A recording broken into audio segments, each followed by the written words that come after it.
So please help me welcome Dr. Tim McKnight.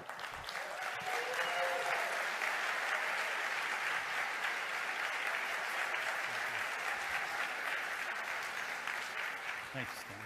Let's leave the mics on. Good afternoon, everybody. This is really exciting. I want to first thank Daniel. I've never met Daniel, but I know this is his big event, and without his approval, I wouldn't be up here. And obviously, thanks Stan, who's been a tremendous support to me, and everyone else on the planning committee. There's a lot of wonderful people here that could be up here speaking, and I feel really fortunate that I'm one of the few that has this opportunity today.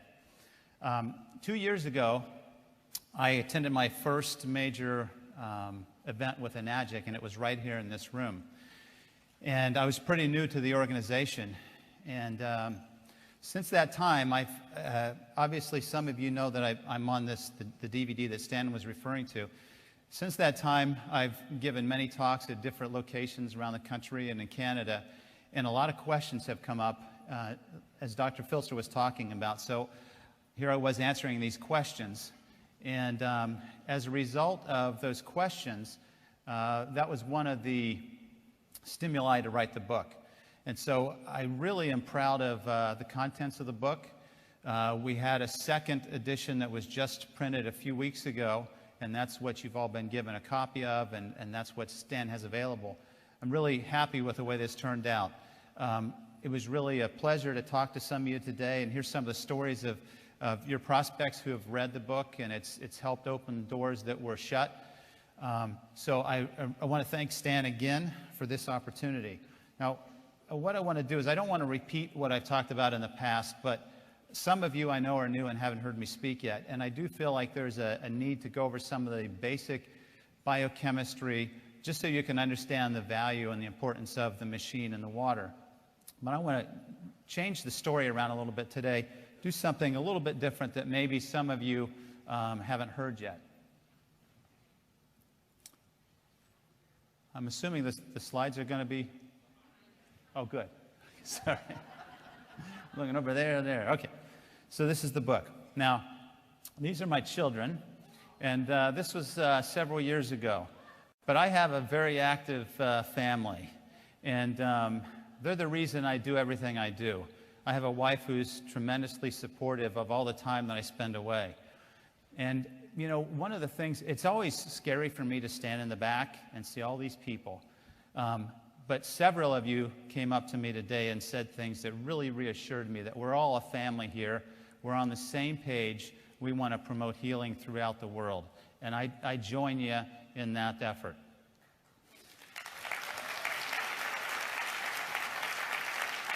So my children, my oldest son on the right there was a two-time first-team All-Ohio football player, wide receiver, and the son in the middle was a pole vaulting champion locally. And then my girls are obviously very active. I got involved in Enagic. I'm going to tell you that story briefly, but I got involved in this about 3 years ago. And I'm going to be 52 in 3 weeks. And probably 5 years ago, I was feeling the age. I mean, I have a self-propelling lawnmower, and I was using it. Now, I started to drink the water, and it has changed me. And I can't tell, I mean, if Wade could come up right now, I'm ready to do some push-ups with him. That's how good I feel. Last week, I played twice basketball, full-court basketball for 2 hours with kids my son's age, in their 20s. I kept up with them. In fact, they had me guard the most aggressive guys because I'm an aggressive guy.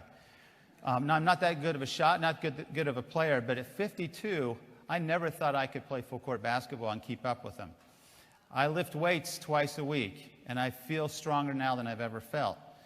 I am getting ready to enter in the spring and the summer, I start pole vaulting, and I have a title to defend in July.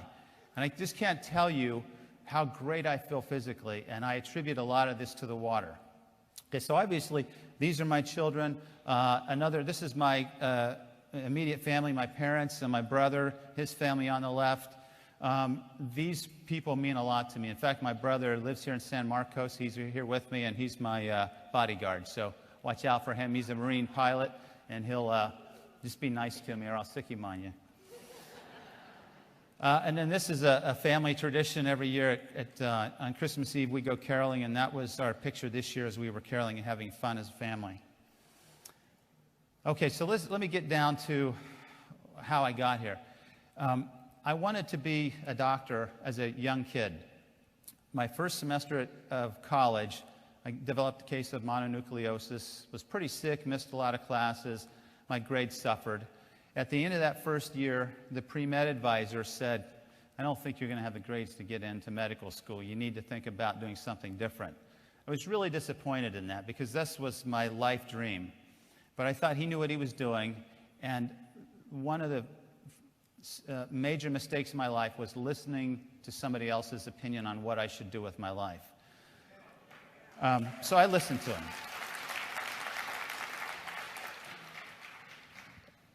And so I got my degree in nutrition. And then I went to graduate school. This is at Ohio State. Did my PhD coursework there. Worked in the laboratory, was a lab technician, helped fellow students get their degrees.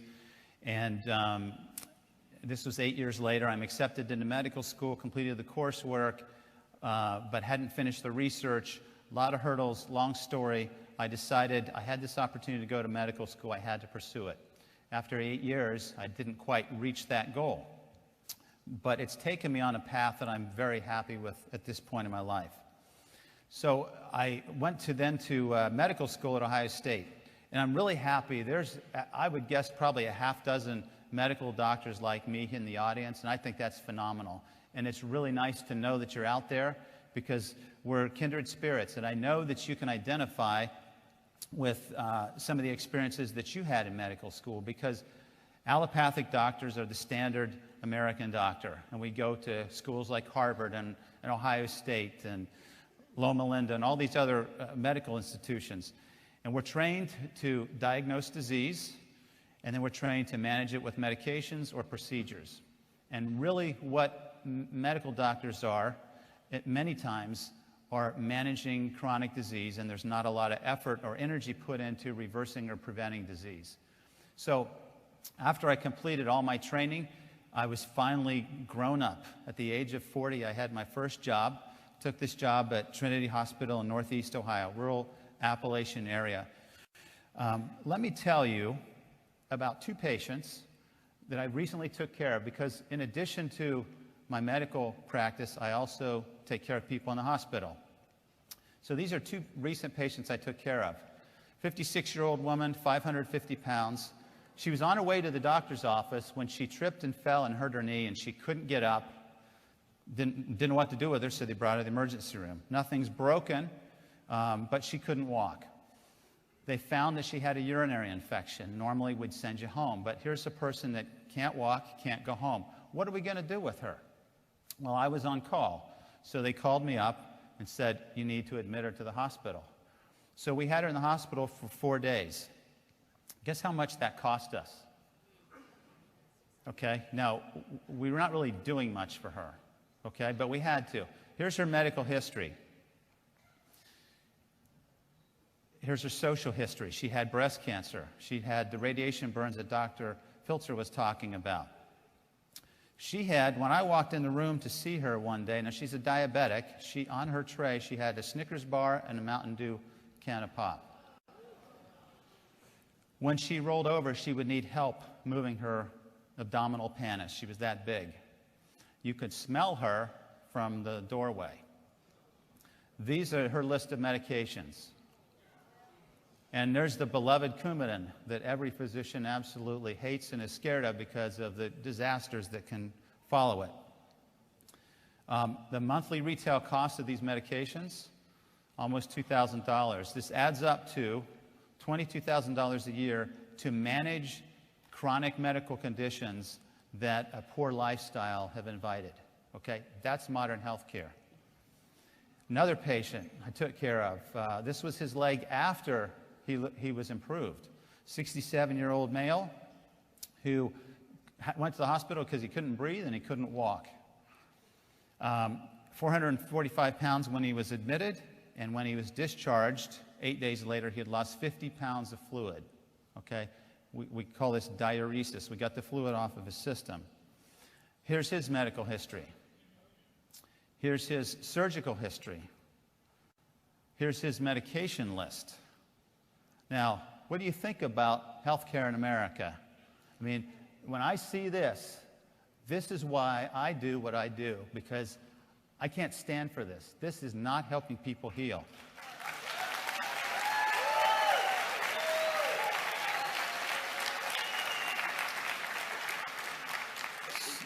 So as a result of this, after a year or two in practice, my nutrition kicks in, and I realize that obesity and heart disease and diabetes and acid reflux and hypertension and high cholesterol many times, in fact most of the times, have a basis based on an unhealthy lifestyle. So we need to educate people. We need to motivate them, inspire them to change. As a result of this, I committed 8 years ago to develop a wellness program.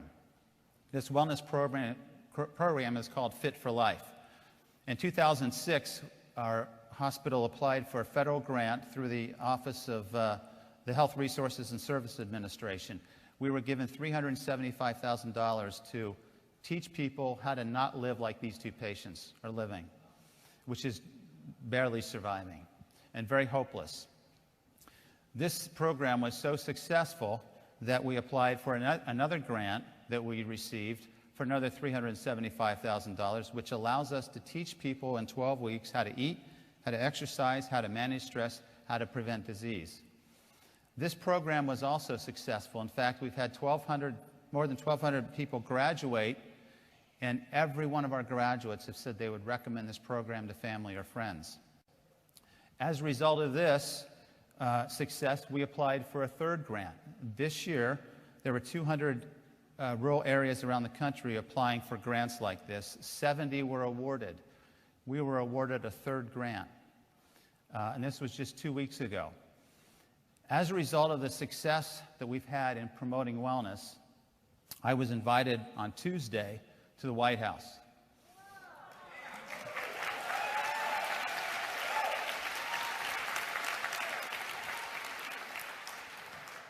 The President had appointed a committee a year ago on a rural council on improving health in rural America. And as a grant director who has had a successful program, I was invited to meet with the Secretary of Health and Human Services and the Secretary of Agriculture. Guess what my message was? I said that we have, they're about policies and procedures and legislation. And I said, when I finally had my moment, there's no question that we need help and we need legislation. But I can tell you and speak on behalf of my patients and my community that there's much more to health in America than what we're doing here in Washington. I didn't say it quite that way. It would have probably shut me off.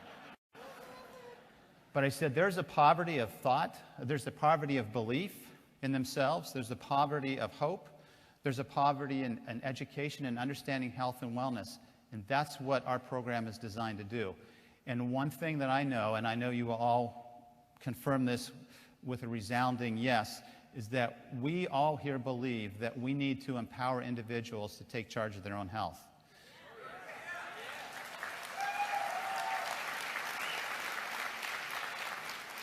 We need to show them, we need to model to them, we need to educate, inspire, motivate, and help people change, not externally, but from within.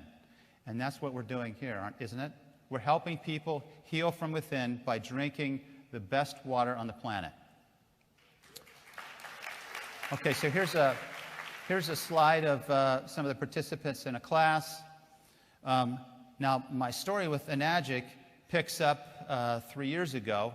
In this worksite wellness class, we were teaching at a nursing home. Linda, if I can point her out, I guess this won't work. She's sitting over on the right-hand side. She came up to me after one of the meetings and said, you need to come to a meeting and learn about this Kangen water. This is amazing technology.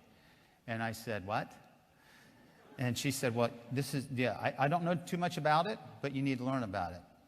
She was very persistent week after week. And I finally thought, I need to go because she's been respectful to me and my message. I need to respect her and her message. But as I sat there in one of the typical presentations, I was pretty smug in my thoughts that this was hype, this was a hoax, there was no science behind it, and I'm just going to spend my time here and get out and tell her I went to the meeting like she asked. But then I became very impressed with what I saw, with the pH meter and the ORP meter. There was no magic there. This was science. This was my comfort zone. This is what I'd spent over 8 years in laboratories doing. And so I knew there's something to this. And most of you have been in that position. You go to a meeting not expecting much, and you're kind of blown away by what you see and what you hear. So this was my experiment. Now, the microclustering was always kind of a hurdle for me. The T experiment that we're all familiar with, I wasn't really sure how to explain that. It made me scratch my head, but the 2 meters couldn't lie. And then I was like you. I went home from this, and I told my wife, we need to learn more about it. And then I got on the internet. That's what I saw. And then I thought, a lot of testimonials here. In science, we don't put a lot of credence in testimonials. Then there's competition. There's other brands. Then there's the cost of the machine. I was thinking maybe we ought to get one, and my wife was saying, no way, not at that cost. Then there was science. Where's the science? What kind of studies have been done? There was the whole idea of direct marketing, which is something I had always tried to avoid. There was, am I a salesman or am I a clinician? What am I doing here in this world? And then, of course, there was the time factor. And all those issues I had to address before I became involved in IONIZED. Well, like many of you, I learned that the Kangen scam was written by a competitor, so that was discredited pretty quickly.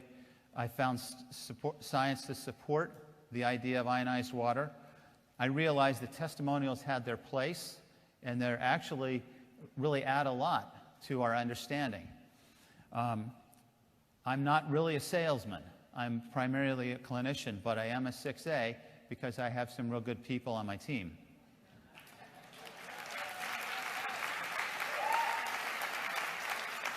I have no problem with direct marketing because I think it's the best way to market a product.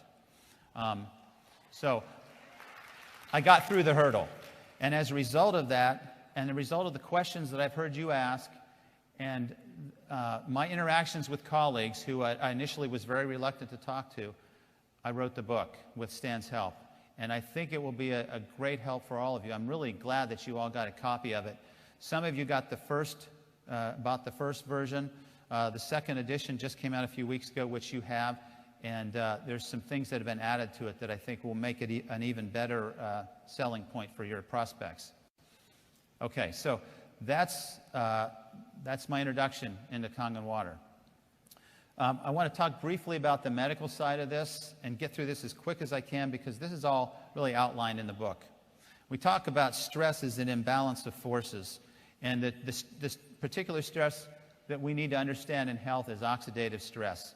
In oxidative stress, the vehicle for oxidative stress is free radicals. What's interesting is we knew about free radicals and their role in diseases and in aging way back in 1956. This article was published in the Journal of Gerontology, but it's lay dormant until just recently. So a free radical is an unpaired, negatively charged particle. It moves at high speeds, and it steals electrons from adjacent atoms, and it makes those atoms then unstable because nature likes stability. And so when you lose that stability, when those electrons aren't paired, you have a reactive molecule. Okay, and this is believed to be the root cause of aging and disease. All right, now people say, well, where do they come from? Well, most of the free radicals are generated in our day-to-day activities. Anytime you breathe oxygen, you're going to make free radicals. When you exercise, you're going to breathe more oxygen, make more free radicals. Our body is designed to manage that, no problem. What it's not designed to do is the overwhelming additional sources of free radicals. And these are some of the additional sources. Okay, so let me try to get through this kind of quickly for you. Some of you have heard this. Don't know why my clicker's not working. There we go. Okay, so Mr. Oshiro talked about turmeric, one of the best antioxidants that you can take. All of the medical conferences I've gone to recently have talked about turmeric. It's an absolutely wonderful product. What antioxidants do is they donate an extra electron. They have an additional electron that they can donate to stop or to neutralize the propagation of free radical reactions. And that's what this slide is depicting. When you have excessive free radical destruction, it affects various tissues. It will attack proteins, it will attack nucleic acids, it will attack lipids or fats. When it attacks the collagen, which is a protein that's a very strong protein, it will cause the skin to age prematurely. When it attacks the elastin protein in the arteries become stiff because the protein changes its structure, and hypertension follows. Many of you will have normal blood pressure until you hit your 60s or 70s, and then all of a sudden you have high blood pressure. It's because of the aging process of those blood vessels that happens many times.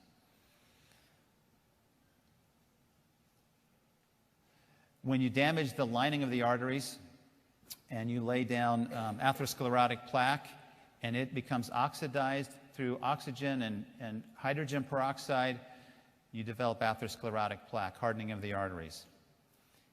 And then finally, if it damages or attacks the DNA, then it can cause injury to the DNA and the RNA that our body will repair, but every now and then it doesn't repair it efficiently, and that's the beginning stage of a cancer or a growth.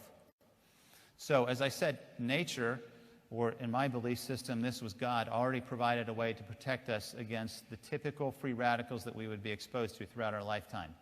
And that protection comes from the foods we eat. A plant-based diet, which is Dr. Shinya's diet, is the diet that we should all strive to follow. Make that 85% of what you eat at a minimum. We really need to get back to fruits and vegetables, nuts and grains and whole seeds, and we need to eat them in the raw form as much as we possibly can. And if any of you have heard Chan Stratton or Wade Lightheart talk, you know that they really pound this message very strongly. This is just a nice slide that shows you the oxygen radical absorbance capacity of many of these foods. Okay, so if you look, you can see the numbers. These have very high antioxidant potential, and if you kind of group these together, you'll see that the berry family and the bean families are some of the most healthy foods that you can eat because they're rich in antioxidants.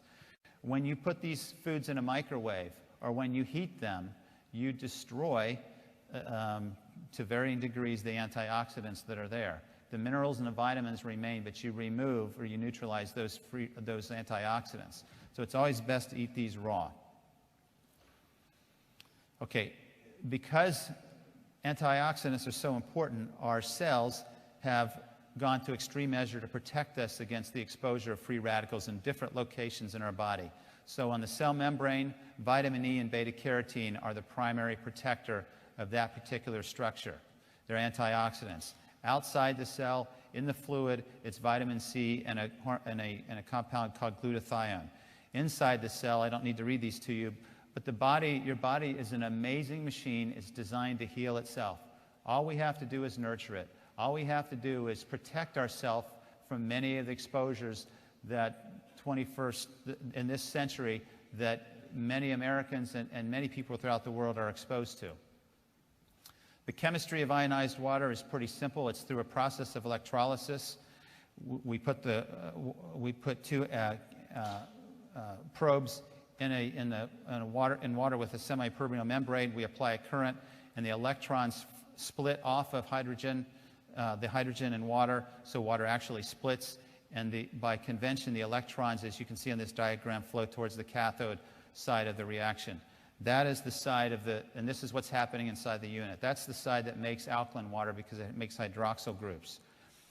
Remember that when electrons are flowing, electrons are what we need to neutralize free radicals. So what you get in the alkaline water is free electrons. They're not necessarily free, but they're bound to hydrogen in a very weak manner, and they can easily be donated.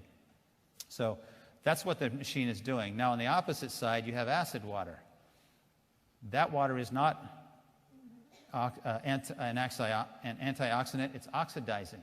So that's why this makes a perfect water to put on top for topical applications, because not only is it acidic and kills bacteria, as Dr. Filser said, but it's also oxidizing. It's like hydrogen peroxide. That's also why he said don't put that in your body. That doesn't belong in your body. You can put it on surfaces and on your skin, but not use it internally. Okay, so key features. I know most of you know this, so let me just skip through this. We are exposed to acid loads because of our lifestyle. All of you are familiar with Dr. Warburg and his research and his conclusion that cancer thrives in an acidic, oxygen-depleted environment. So if you want to increase your risk to develop cancer, do the things that make your body acidic, and do the things that deplete oxygen in your body.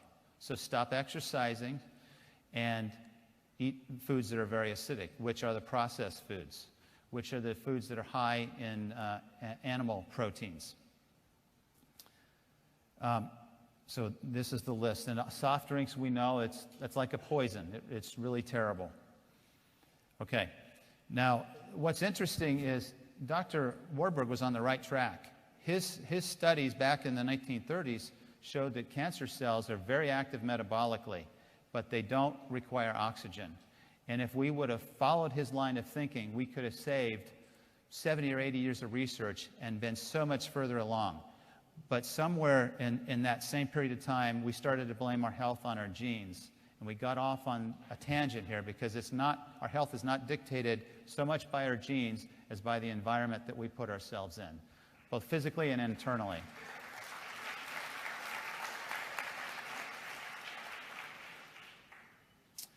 Dr. Filser mentioned there are buffers in our body.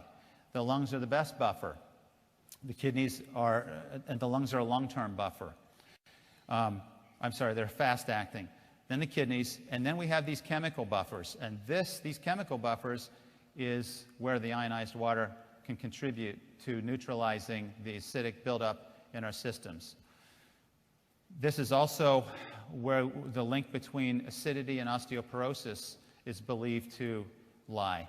Because if you look at the slide here, when we have a very acidic diet, whether it's from high animal protein intake, or it's from soft drinks, or it's from high fructose corn syrup, and those foods that most of us eat too much of, our body's trying to maintain a state of neutrality. And one of the best places to get a buffer for that system is from the bones. So it takes calcium carbonate, calcium phosphate out, and calcium gets excreted, and we lose bone density. Here's a list of the alkaline and acid foods. And some of you have seen this before. But look at that list. Study that. And remember that you already know what you should eat. Nature has provided these foods for us.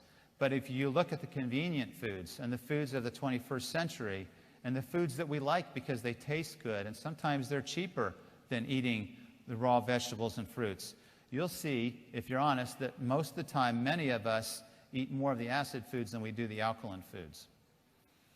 Okay, we talked about this process of alkalinity through electrolysis.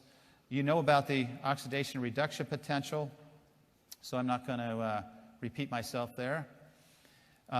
There is evidence that the water is superhydrating, that it microclusters, and most of this research has been done by Dr. John. Dr. John is very well published. He did a lot of work with Dr. Eyring back at the University of Utah when he was in his early training. But some of my colleagues and scientists are critical of this concept because there's not a lot of support, not a lot of research on microclustering. What we can do, or what's been done, is measure the resonating or the vibrational frequency of microclustered water, which is the water that comes out of the machine. And when we do this, we can see there's a difference between the standard waters that we drink and the frequency that it vibrates, and the hexagonal or ionized water, which has a much lower frequency. If you just think about this, these water molecules are vibrating, and the water molecules from Kangen water vibrates at a lower frequency, allows the water molecules to cluster together closer so that there's faster penetration and simpler penetration into the cells. And this is the concept that we use to explain this. But again, if you're going to talk to a scientist, they're going to want to see more evidence than this. This was included in the second edition of the book because this is fascinating. If you have a physician or a skeptic who says water is just water, tell them to look at the research by these Nobel Prize winners in 2003.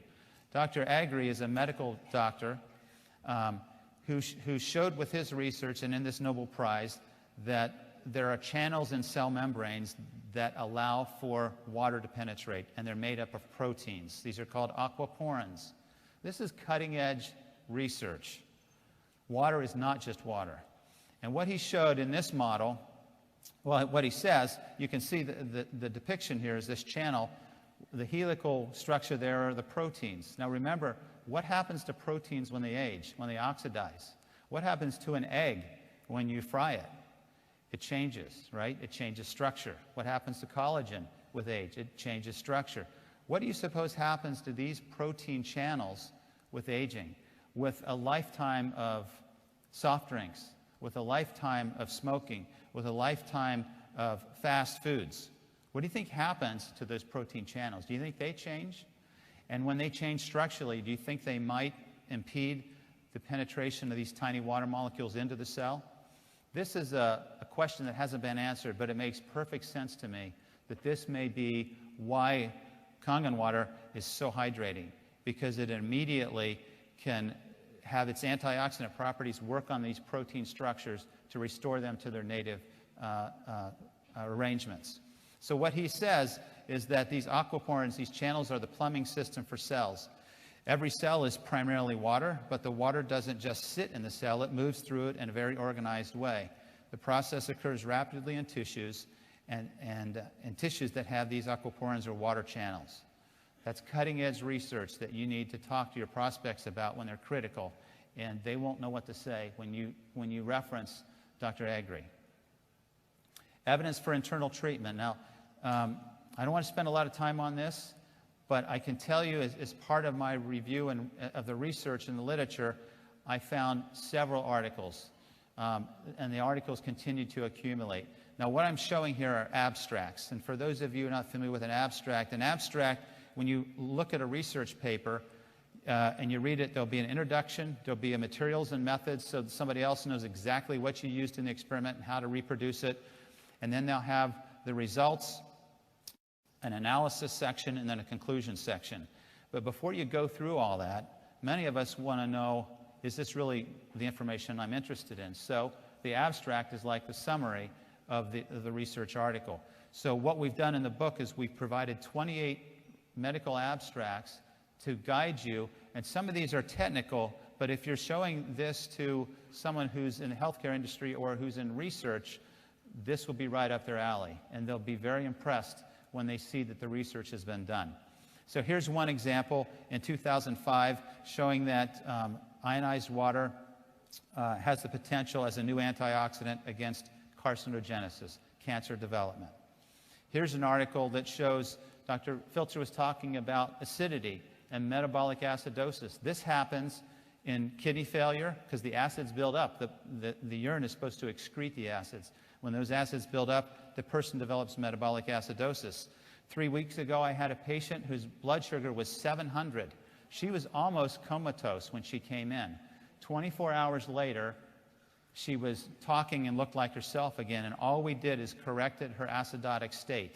Now, if I had it my way, instead of giving her the saline, I would have used saline with ionized water, and she would have recovered even quicker. There's no question. But this study showed that alkaline ionized water should be considered as a major safe strategy in the management of metabolic acidosis in kidney patients. Now, this study was done in animals, okay? These are the kind of studies we need to now start doing in humans, and it's great to hear Dr. Filzer is going to start that research because that's exactly what we need.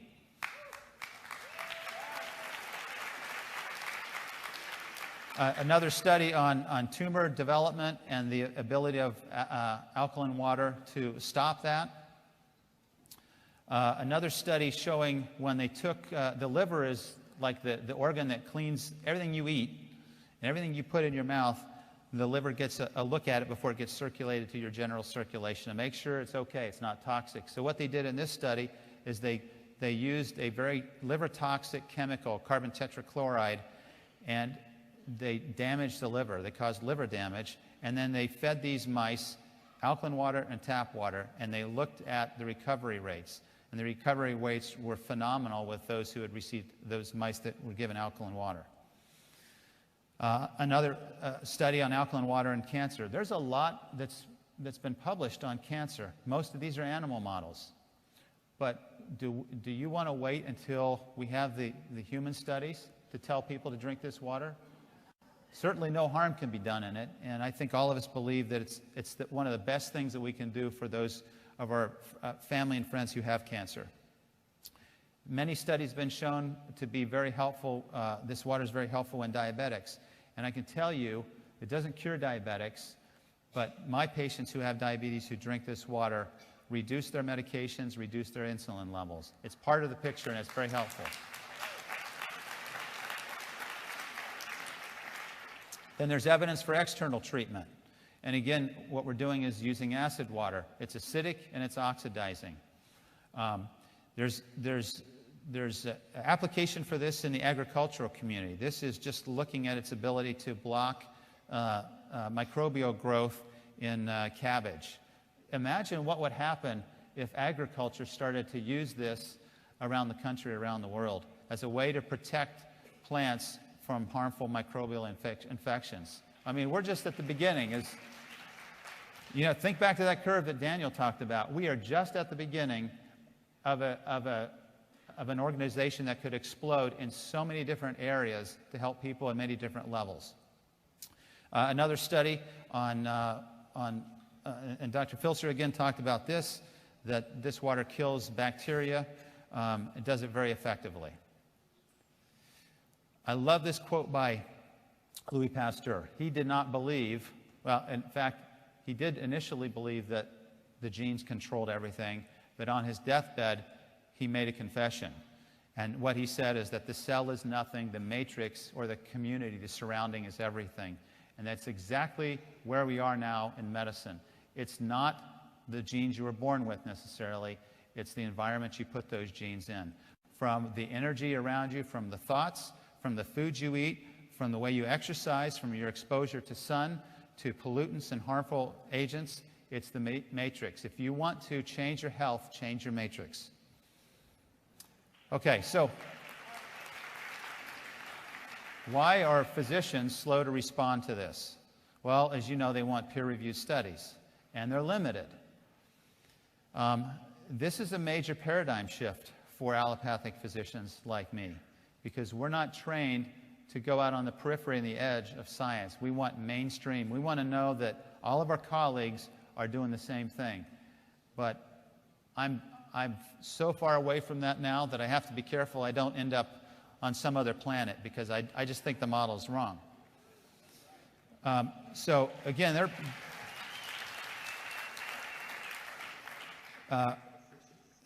they're in this disease management mode. You know, when we're managing people, it's very easy as a primary care doctor to see somebody with heart disease, because I know exactly what their cholesterol levels should be for their risk factors, and I know exactly what medications to put them on to manage those numbers so that now we're doing what the standard of care says. But the evidence to me is not convincing that by managing people with those levels that I'm going to prevent them from having a heart attack or a stroke. And when I was in Washington, there was a physician next to me from Missouri, a really good guy, really good physician. And I asked him, how many patients are you seeing a day? He said, 30 or 35. I said, how much time do you get to talk to him about disease prevention? No time. I don't talk to him about it anymore. I said, why not? He said, because they don't listen and I don't get paid to do it. And unfortunately, that's where allopathic medicine is, at least for primary care. We have a problem. and we have to help physicians get out of that mindset of managing diseases. Okay, we're also afraid that our peers are going to judge us, and that if something happens and we end up in a court, if we're not following mainstream medicine, we worry about legal repercussions. And for all of us, anytime we change our paradigm, that's pretty scary, and it's very uncomfortable. Okay, so here are some of the things I've heard from physicians. Water is just water. It's not just water. The Nobel Prize 2003. They said that the body has 3 buffering systems. You don't need to use an alkaline water to buffer when you already have 3 buffering systems. Yes, you do. Because even though we're all alkaline, your blood is slightly on the alkaline side. If you're not eating a healthy diet and leading a healthy lifestyle, you're going to be on the acidic side of that alkaline range, not on the alkaline healthy side of that narrow range. I've heard one physician say, why don't you just take baking soda? Well, I don't know what baking soda is going to do. It's certainly not going to penetrate cells like the alkaline water will, and it's not going to provide you any antioxidant protection. Some say, well, you drink that alkaline water, it's just going to be neutralized by the stomach acid, and that's not true, because stomach acid is not secreted until you stretch it with food or you put protein in the stomach, and that's the way it's intended to operate. So if you want to get the benefits of alkaline water, drink it in between meals. I don't even think there's harm in drinking alkaline water at a meal, but I would prefer that we all try to drink it in between meals when our stomach is empty, because it's quickly absorbed, just like alcohol is absorbed directly from the stomach. Is this the next wellness or hoax, wellness fad or hoax? It's not. There's research and there's plenty of support to show that this is going to impact healthcare in a major way for those physicians and healthcare providers who have an open mind. And then finally, they want to see data. Well, I've provided 28 abstracts. I don't know how much more data you need. Some people need more than that, but I certainly don't need more than that. Now, if you're still going to say water is just water, or your prospects or your skeptics are going to say that, then what I would say is read this book, Cells, Gels, and the Engines of Life by Gerald Pollack. He's a chemist at the University of Washington. He spent his entire career studying water. Now, we all know that water can exist as a liquid, as a gas, and as a solid. He has very compelling evidence that water also exists as a gel. He calls it a liquid crystal. And the evidence, and if you watch his presentation at the University of Washington on YouTube, you'll be amazed at what water is and how complex it is and how we're just scratching the surface. These gel interfaces occur at the interface of structures.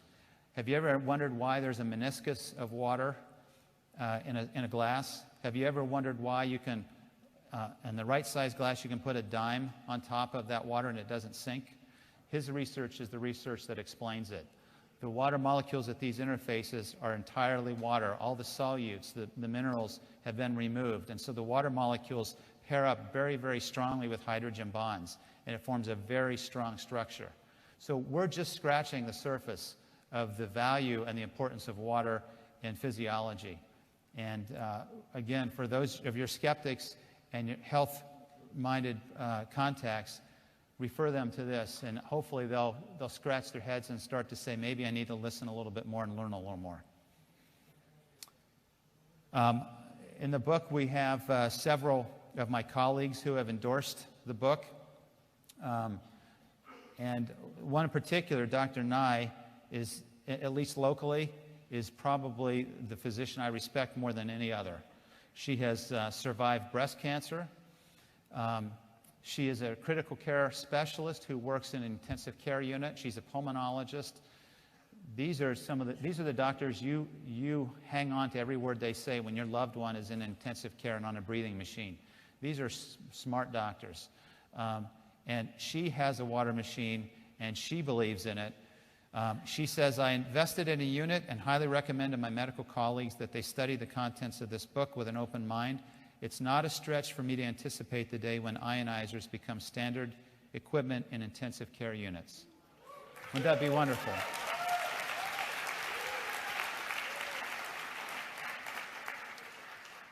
Okay, so frequently asked questions. Rather than answer them here, you can read them in the book, because you all have one now. What's that? That's all a lot of mumble. I'm not sure what you're saying. Okay, when you're approaching healthcare providers, this is what I would suggest you do. I would tell you to do the same things I try to do with my patients and the participants in my wellness program. Educate them, motivate them, and inspire them so they can make the decision to change. The way you educate is to give them something to read. Give them a research article, give them the book. Follow up with a demonstration. I would keep, if you're prepared for a quick demonstration in the office, make it a 30-second demo. If you can get them to come to a meeting, that would obviously be ideal, because there's a lot to learn at a typical enagic demonstration meeting. And then you can motivate them by asking them to drink the water themselves, to have their own experience with the water. And at lunch, Wade and I were talking. I know Daniel says just drink the water. I tell them to do that as well, but I really like Wade's approach, and that is put a machine, give them a loaner. Give them a loaner for a week or two. Get them comfortable with it. Get them using it for all the different applications it offers. And then introduce them to others who have a story, because those stories, while part of my critical thinking says, that's a testimonial, the other part, there's a visceral response. And when someone's telling you a story with tears in their eyes, and there's no other explanation of how a loved one turned their health around in this water, it's moving and it's compelling. So I think they need to be exposed to those messages as well. But what you need to remember, and most of you all already know this, is you're not selling anything. You're helping them decide they have to have one of these because of the benefits that it will give them and their family.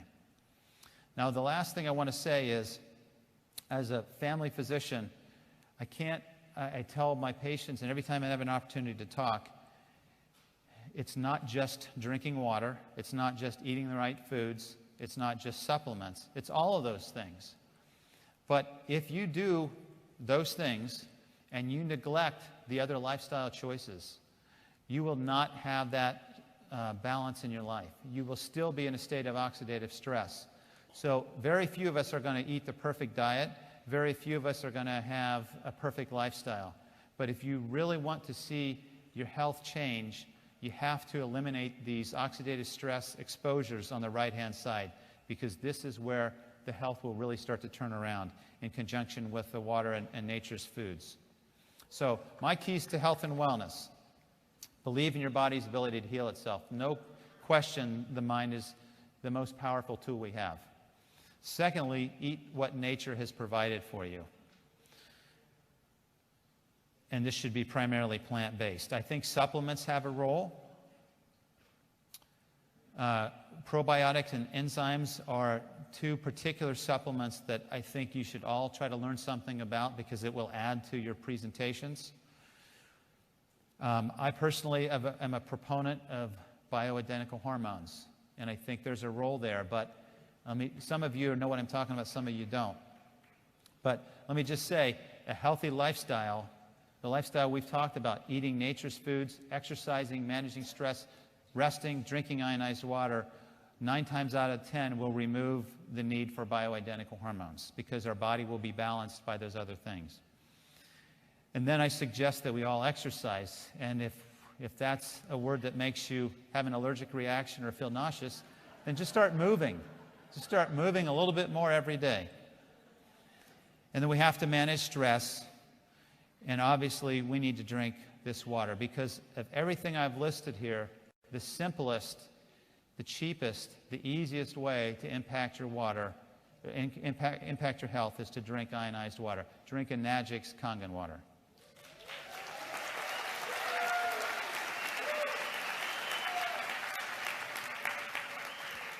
So I want you to think about this for a second. Here I was many years ago in as a pre-med student, and the pre-med advisor said, you won't be able to get into medical school.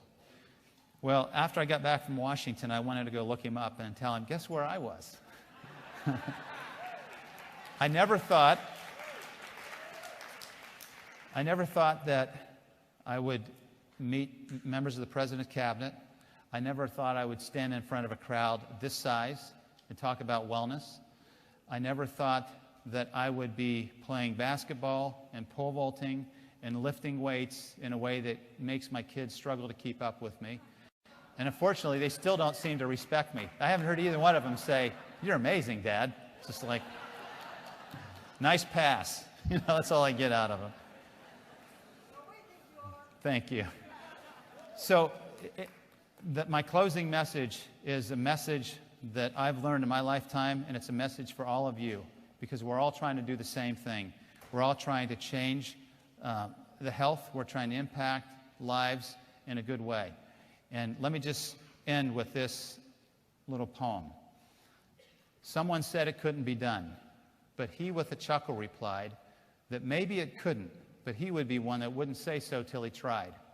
With a lift of the chin and a bit of a grin, without any doubting or quitting it, he started to sing as he tackled the thing that couldn't be done, and he did it. Somebody scoffed, "You'll never do that. At least no one ever has done it." But he took off his coat and he took off his hat. And the first thing we knew, he'd begun it. There are thousands to tell you it cannot be done. There are thousands to prophesy failure. There are thousands to point out to you one by one the dangers that wait to assail you. But just buckle right in with a bit of a grin. Just take off your hat and go to it. Just start to sing as you tackle the thing that cannot be done, and you'll do it. Thank you very much. Thank you.